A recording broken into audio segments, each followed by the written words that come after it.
Hey everybody, this is the Box of Delights. This is episode 2, and this episode is Where Shall the Knight and Showman Go? That's what it's called, is what I meant to say. I've literally just gone straight into this second episode because I was so enthralled by the first one.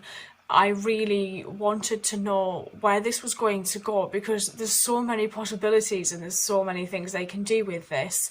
And I was just so surprised at just how well constructed that first episode was. It was so enjoyable without actually really knowing what was actually happening. We know there's something going to happen at this carol service, this 1,000-year carol service. The clergymen are actually wolves. There's a rat. There's someone that's in charge of them. We don't really know who that person is yet. And everyone's after Pat's box. So I'm really looking forward to seeing where this one goes in this episode. So let's go. Yeah, that's right.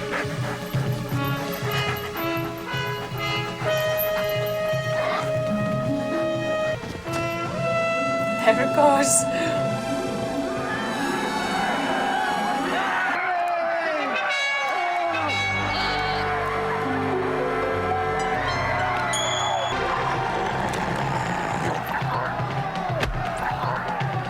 I'm interested to why only select people have these rings, mind.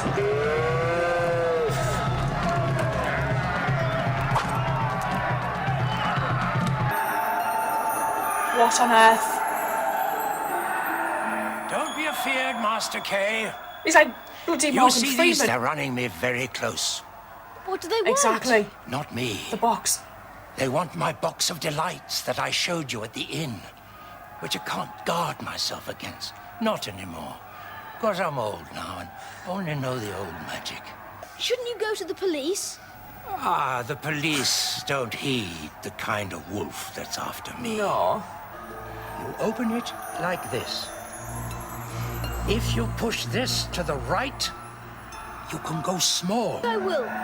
But who is Master Arnold? That's the question, I think. Keep the box from them. Above all, keep it from them. Press to the left and go swift. Oh my god. And it's as though he never left. What's the matter? Peter? Oh no. King Arthur's camp. Well, stop grumbling then. All very well, but what are we going out for? King Arthur's camp. Explore. Do you know what? I love nosing in pantries. It's just a mound of earth. Told you, there's nothing there. It's probably been a Mott and Bailey at some point.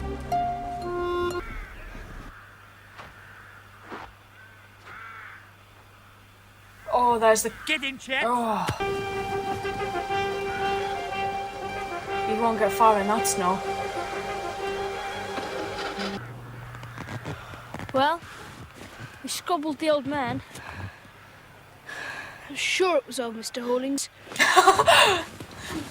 Very authoritatively An said. aeroplane. Near King Arthur's camp. Have you seen the latest issue of The Magician? Oh my Master God. Harker? You see, I should hate anything to happen to old Mr. Hollings. Master Harker, that aeroplane. That aeroplane? Oh. No, of course we weren't. We were exploring. Ah. Now then. Did this old man struggle at all? I like this kid a lot. Well, it sounds like the aerodrome to me. Those young fellows, Master Harker, serve in their country and away from the civilising influence of them. And sometimes the law has to shut Sometimes its the eyes. law doesn't listen. And the law makes much of what is called motive. Oh, I'll keep my eyes and ears open. He won't. And I'll ask what aeroplanes were around that way this morning. Condicott 7000. Oh my god. Yes. I see. Attaches to police station to show his licence. And our officer wants to know if he's a suitable person to perform before the bishop. What? Hello, Mr. Hollins. Are you any the worse for your little trip in the aeroplane? Ah. He says it's the only flat bit where he could meet the aeroplane. The one that found my ticket on the railway station and was scrabbled into the aeroplane. The very same, young master. Goodbye. It's my duty to listen to all and sundry. It's all and Sometimes there sundry. isn't enough for the law to go on, but any tale that's first-hand evidence... Bloodhound of the law. Was that really old Cole on the telephone? No, I doubt it. Sounded like him. Hey, hurry up, you! Such a tiny head. Hey, will these two do for his eyes? No, Master Kate is not all right. With Miss Caroline Louisa away, She's still it's bloody my in London. responsibility. Have you had any message? Is she coming home?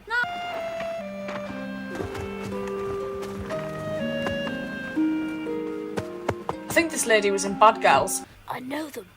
They were on the train yesterday on the way home from Claire school. G. I have a suspicion they picked my pockets. Well, they've given up. For now. Come on, let's follow them.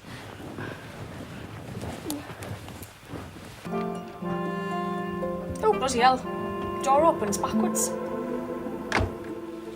Oh well.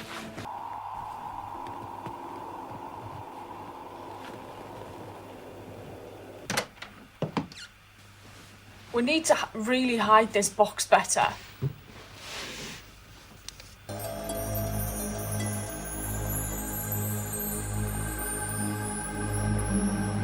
Why are we in a forest? What? Are you Herne the Hunter? Hey, are you coming into my wild wood? Be a stag in the wild wood with me. Forever.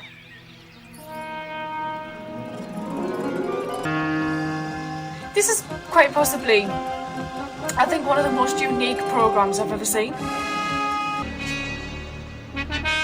The wolves.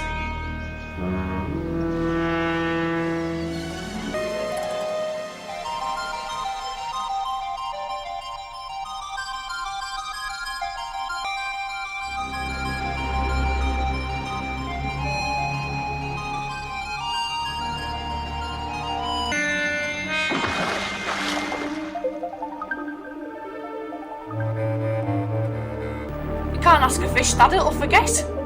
That is why we became wild duck. You see the hawks in the air. That's why we became fish. I love this.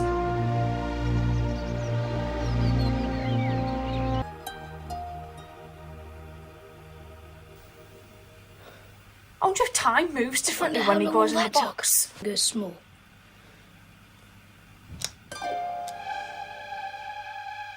What on earth? This is mental.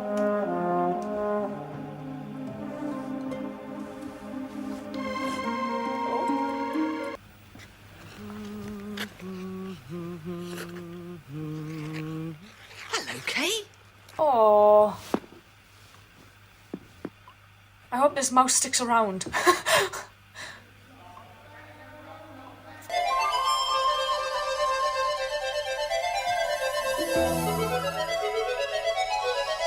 For the boy, that interfering, overreaching boy. You Yeah. can't Do you know what? This part for me didn't let this story down at all. I love this. I love this mouse. This mouse is fantastic. I love his little friend actually that went with him to Arthur's camp to see Pat getting kidnapped. I want to know where Barney Dog is because he's just suddenly disappeared now that Pat's been taken. Where is Pat for starters? Because clearly it wasn't him on the phone. This is so intriguing. It's so clever. I'm absolutely adoring this, and I loved going into the wood as well. It's just kind of, it is, I think I said it during this, but I just found this episode like incredibly magical to watch, and it's just so, it's just amazing. I find this brilliant. I might even go watch part 3, and I'll see you guys later. Thank you.